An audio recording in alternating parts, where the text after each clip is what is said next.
I guess my question is, how much taxpayer money should go to fund drag queen story hours on military bases? You know, drag queen story hours is not something that the department funds.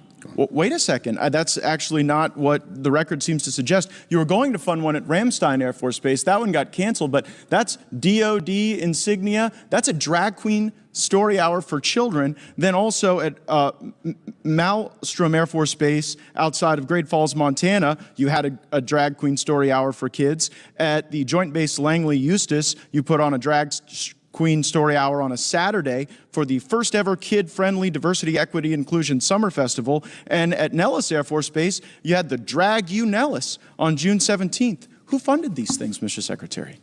Listen, drag shows are not something that the Department of Defense supports or funds. So. But why are they happening on military bases? I just showed you the evidence.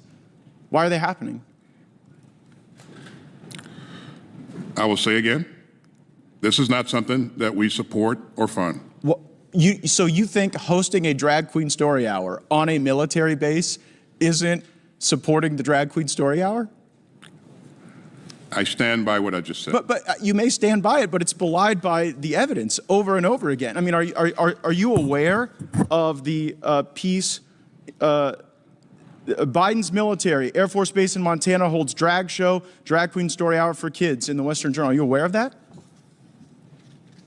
Again, I will say what I've said before. You're saying what you're saying, but I guess it just doesn't comport with the facts. General Milley, this will be my last time to question you. You mentioned 2 years ago that you wanted to better understand white rage. And so my question is this. Did you read this book? No, not at all.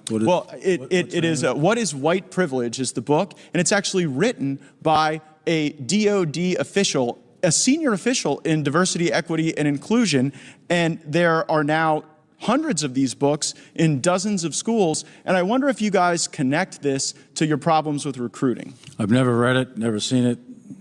Frankly, I don't even think about that stuff. I think about go ahead and put up the next slide. About the readiness of the force. Go ahead and put up the next slide, please. Okay, well, in the next slide, this is a tweet by one of your employees in charge of diversity, equity, and inclusion, and it's patently racist. They say that she had to give Karen the business, that she talks about caudacity, presumably of Caucasian people. So I guess, terrible. Why does the... well, why is that person You're not so getting low? an argument from me. That's terrible. It's wrong. She shouldn't be doing that, period. Should she be fired? That's a DOD employee, not U.S. military uniform. Should they be fired, Secretary Austin? Again, as you heard in your subcommittee here, this incident was investigated, and they're still employed. Mr. Chairman, I have a series of unanimous consent requests since my time has expired. Without objection. First is Joint Base Langley Eustis holds drag show at kid-friendly festival. And the next is U.S. military defends drag show at largest training center as, quote, essential to morale. And the next is Nellis Air Force Base hosts first ever drag queen show, essential to morale and readiness. That's a Breitbart piece.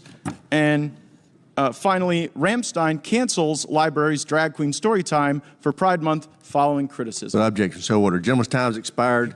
Can I get copies of those? Because I'd like to take a look at those myself, actually. Take a look and find out what actually is going on there. Because that's the first I'm hearing about that kind of stuff. I don't read those news stories. I don't know what you're talking about. I'd like to take a look at those because I don't agree with those. Well, they're now in the official record. Shouldn't be happening. Period. Thank you. Thank you for that admission. Great.